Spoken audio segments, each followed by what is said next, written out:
Shalom Aleihim Bisem Yesua Hamasyah. Saya Pendeta Henry Tandianta MPS. Penjelasan pendeta bejat membunuh singer. Singer itu wanita yang jadi pemuji di gereja itu ya. Saudara-saudara, saya mau kasih tahu gereja bejat Indonesia itu, saudara-saudara, apa-apa duit persepuluhan sudah pasti, yaitu dikejar-kejar loh Anda sama persepuluhan. Kalau Anda nggak ngasih itu di WA loh. Di WA dikasih nomor ini Pak, boleh transfer ke sini. Persepuluhan sudah pasti, buah sulung sudah pasti. Anda itu kalau baptis disuruh bayar. Ya, kalau pemberkatan pernikahan alah, apalagi ada tarifnya. Enggak Pak, enggak ada tarif. Iya, tapi sekretarismu bisik-bisik. Ya toh? Pak, nanti kalau ini segini Pak. Bukan kamu yang ngomong, bukan pendeta, sekretarismu dulu yang ngomong ya. Saudara-saudara, ya saya Henry Tandianta, baptis, pemberkatan semua, tidak ada yang namanya bayar. Pak, kalau mereka sukarela mempersembahkan, boleh nggak? Boleh. Boleh dicek siapa yang saya baptis, siapa yang saya ini, apakah pernah HTD minta sesuatu? Nggak ada. Tapi mereka mempersembahkan dengan sukarela. Sukacita. Pak, ini ada sekedar untuk ini. Silahkan. Gitu. Itu yang benar. Nah, di gereja bejat Indonesia ini, saudara, ini betul-betul apa aja bayar, saudara ya. Baptisan bayar, pemberkatan pernikahan bayar, penyerahan anak bayar. Ya, itu tadi caranya nggak gitu. Nggak kok dia ngomong nggak, tapi nanti suruh siapanya gitu ya. Biasanya itu ya ajudannya gitu lah. Ya, ajudannya pendeta. Terus belum persembahan, yaitu persembahan itu kantongnya itu bisa beredar 3 kali, saudara ya, 3 kali. Padahal contoh Alkitab apa? Kotak persembahannya diem, orangnya yang datang, ya sukarela. Nah ini, itu kantongnya beredar, malah pakai EDC segala itu. Pokoknya ini mata duitan, namanya juga gereja bejat. Nah, bagaimana Pak menjelaskan seorang pendeta sampai membunuh penarinya atau singernya atau mungkin juga song leadernya? Begini Bapak Ibu Saudara, mereka itu punya kebijakan ya. Kalau kamu mau tampil sebagai grup penyanyi di depan, ya toh, pemain musik, ya toh, itu juga harus rajin persepuluhan. Pokoknya diukur dari persepuluhan, ya toh. Walaupun Anda pinter nyanyi kayak apa, kalau Anda nggak bayar persepuluhan, nggak mungkin kamu bisa tampil di situ. Nggak mungkin. Bayar persepuluhan, lalu disetting lah. Semua singer, semua itu harus di bawah 30 tahun. Dan itu diakuin sendiri oleh pendeta seniornya, ya, oleh leadernya, yaitu GL, ya. GL mengakui para singer itu di bawah 30 tahun ya. Lalu pakai rok mini ya toh. Ya memang begitu ya, dicari yang cantik-cantik, pakai rok mini di bawah 30 tahun. Nah, bagaimana hal pendeta bisa bertemu dengan penari atau penyanyi ini? Begini ceritanya Bapak Ibu Saudara. Ini saya tahu itu si orang Batak ini, pendeta Batak ini, yang kepalanya pelontos gundul ini, dia kadang-kadang namanya pendeta itu tuker mimbar. Pendeta Kelapa Gading kamu melayani di Kedoya misalnya, ya. Dan tidak semua pendeta bisa ditemani istri, tidak semua. Kadang-kadang istrinya kerja sehingga ketika dia harus khotbah di Kedoya, dari Kelapa Gading ke Kedoya misalnya, atau dari apartemen di Pramuka itu, gitu. Ini juga aneh juga ini ya. Pendeta tinggalnya di apartemen, aneh juga. Udah kawin apa enggak tahu deh ya. Kita nggak usah pikirin itu. Dari apartemen di Pramuka misalnya pelayanan ke Kedoya. Kalau toh dia sudah punya istri, belum tentu ditemani oleh istrinya. Lalu dia akan beralasan begini, saya membawa satu singer ya, nanti semua lagu ngikutin apa yang disebutkan oleh singer. Jadi dia bawalah singer ini, si cewek ini. Ya, Ica kalau tidak salah. Si Ica ini dibawa oleh pendeta Batak Plontos ini, dibawa ke sana. Nah, singer itu kan biasanya digajinya, semua itu digaji ya, main drum digaji, main musik digaji antara 200 sampai 400 ribu tergantung gerejanya ya. Itu selama pelayanan sehari itu, kadang ada pagi itu jam 8, nanti jam 10, ada 3 pelayanan. Itu singernya kurang lebih dapat 300 gitu, 300.000. Lalu ya, jadi singer ini kan diajak nih sama pendeta lagi ke Kedoya ya. Dari diajak pertama itu Bapak Ibu tahu sendiri kan, pakai rok mini terus di mobil berdua. Saudara-saudaraku mualaf tahu toh, kalau ada laki-laki sama perempuan berdua, yang ketiga siapa? Setan. Pasti setan ini suka raba-raba, Saudara. Ya. Jadi setan ini meraba-raba. Ya. Makanya tidak heran ini si singer ini, yaitu singer ini bisa berada di apartemennya si Batak Pelontos itu. Ya, di apartemen mana? Pramuka katanya, ya. Bagaimana dia mungkin habis pelayanan di Bekasi, sedangkan si perempuan ini misalnya tinggalnya di Jakarta Barat.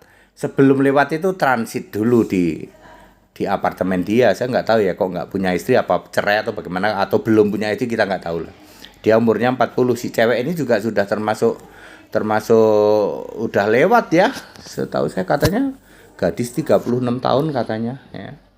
Jadi di situ ada pendeta Batak Pelontos ya toh, ketemu sama wanita 36 tahun gadis.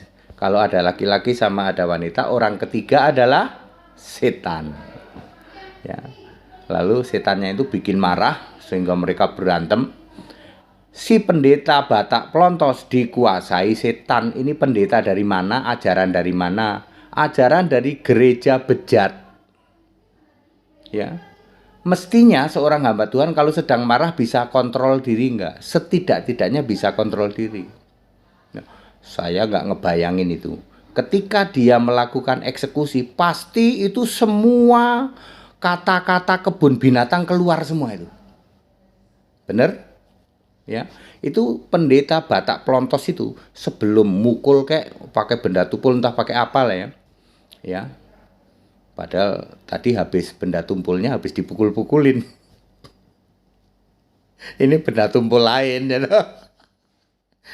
Tadi habis eksekusi benda tumpul, sekarang benda tumpul lain ya tuh. Dipukul ke benda tumpul. Kira-kira sambil mukul itu semua bahasa kebun binatang itu keluar semua. Ajaran gereja bejat ya Saudara. Gereja bejat itu kalau maki-maki ke saya, semua bahasa kebun binatang keluar. Makanya sayalah yang pertama kali memunculkan syarat untuk debat pendeta HTD, tidak boleh memakai bahasa kebun binatang, bahasa rumah sakit jiwa, sama bahasa toilet. Karena gereja bejat ini memang kosakatanya seperti itu. Lalu terjadi pembunuhannya. Itu pasti umpatan, cacian, makian, udah gak karu-karuan dah. Ya, lalu keluar bawa mayat senyum-senyum. Astagfirullah, ini pendeta bejat sebejat-bejatnya ini. Ya, cengenges-cengenges coba. Cengenges-cengenges itu kayak nggak punya salah ya. Pendeta macam apa kayak gitu? Pendeta dari Sinode Gereja Bejat Indonesia. Tak kasih tahu Bapak Ibu Saudara. Ya. Ya, jadi mungkin Anda bertanya bagaimana Pak HTD kok pendeta itu perempuannya kok bisa ke tempat pendeta? Ya mungkin dia habis pelayanan di Bekasi. Ya, sementara perempuannya ke sana ya toh. Entah pagi entah kemalaman atau bagaimana, atau sengaja dibikin pura-pura kemalaman. Buktinya mereka berdua kok di dalam satu kamar. Kalau berdua satu kamar artinya yang ketiga apa? Setan iblis. Terjadi pembunuhan ya. Ya Bapak Ibu Saudara, memang semoga dengan ini pemerintah ngerti ya, ini untuk kesekian kalinya loh ya. Untuk kesekian kalinya pendeta HTD menyuarakan bekukan Sinode Gereja Bejat Indonesia. Berkali-kali saya ngomong gitu. Ini terus di daerah-daerah itu semua itu anggota dari gereja bejat ini. Saya nggak tahu Dirjen Bimas Kristen kenapa diam saja, ya. Ya mulai dari yang namanya seksual harassment, ya toh, mensponsori penistaan agama. Semua penista agama itu dilempar ke luar negeri, disponsori oleh Gereja Bejat Indonesia ini, ya. Kemudian rohaniawan menikahkan wanita cantik, menerima uang dari politikus ya toh. Terus apa lagi?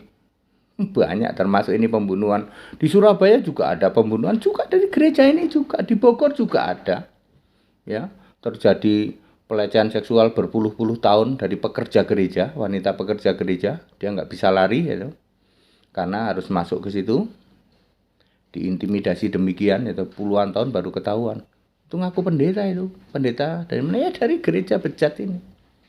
Ya, Bapak Ibu Saudara, ya. Jadi begitu kejadiannya, oh, Pak baru tahu Pak. Jadi itu yang nyanyi itu dibayar Pak, dibayar. Tergantung dalam satu hari itu berapa periode, berapa session.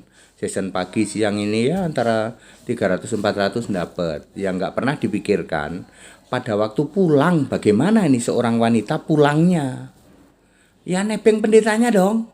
Ya, dia pakai rok mini loh Pak. Ya, ada pendeta, ada singernya nebeng sama Pak Pendeta pakai rok mini. Kalau kebetulan ada kebaktian malam, udah deh. Ini memang nih gereja bejat tuh kayak begini emang. Ya, ya saudara-saudara ya, supaya saudara-saudara tahu semua. Jadi gitu Pak ya. Wah itu, nah makanya dulu kan ada nyimpen janda ya toh. Itu si Udin Comberan itu kan, yang di Amerika itu, makanya ada istilah sop katul ya. Janda bekatul segala itu kan begitu saudara ya, ada tai lalat segala rudal, ada tai lalat, lalu ada apartemen Salome segala itu kan sudah kayak begini semua, namanya gereja bejat itu ya, ya shalom. Ya Bapak Ibu Saudara, supaya tahu demikian. Mungkin Anda bertanya-tanya bagaimana ya ini, kok itu perempuan bisa di tempatnya pendeta di apartemen ya, kayak begitu saudara. Memang settingannya seperti itu karena gereja ini begitu ya loh. Jadi mau tampil nyanyi harus persepuluhan, harus persepuluhan ya. Terus nanti dibayar ya. Yang main musik itu dibayar semua itu, main musik itu dibayar. Pak ATD, kalau Pak ATD kira-kira kalau persembahan segala gimana? Perpuluhan aku nggak ngambil, tidak boleh, dilarang ngambil persepuluhan, buat sulung dilarang. Semua itu sukacita. Kalau pelayanan misalnya bagaimana Pak? Ya pelayanan tetap aja yang memberi itu dengan sukarela sukacita, tetap seperti itu. Ya, yang main musik juga nanti ada persembahan ya, sukarela juga, nggak usah dikasih tahu. Tapi tidak diukur dengan cara seperti yang itu ya, terus minta naik enggak kayak begitu ya saudara-saudara ya, tidak seperti itu ya. Begitu Bapak Ibu Saudara, dan kiranya ya penjelasan seperti ini, saya sih sebenarnya mudah-mudahan pemerintah dengar lah, Departemen Agama, Menteri Agama dengar, Dirjen Bimas Kristen dengar ya, seperti ini. Betul-betul gereja bejat Indonesia itu mencoreng-moreng kekristenan ya, betul-betul mencoreng-moreng kekristenan ya. Pendukung Kristen garis keras penista agama, semua penista agama yang dilempar ke luar negeri itu memang settingannya dari gereja bejat Indonesia ini saudara-saudara ya. Mudah-mudahan state mendengar lah ya. Ini untuk kesekian kalinya ya saya itu menyampaikan hal seperti itu. Kita itu sekarang harus lebih smart ya toh. State juga harus ngerti keadaan di masyarakat ya, keresahan yang ditimbulkan oleh sinode seperti ini.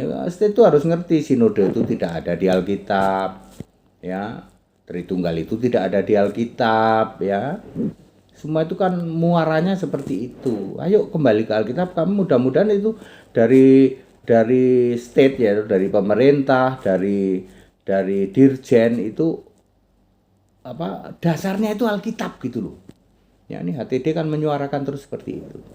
Demikian, mudah-mudahan ini bermanfaat. Segala hormat kemuliaan untuk Yesus Kristus, satu-satunya Allah yang benar. Haleluya, amin.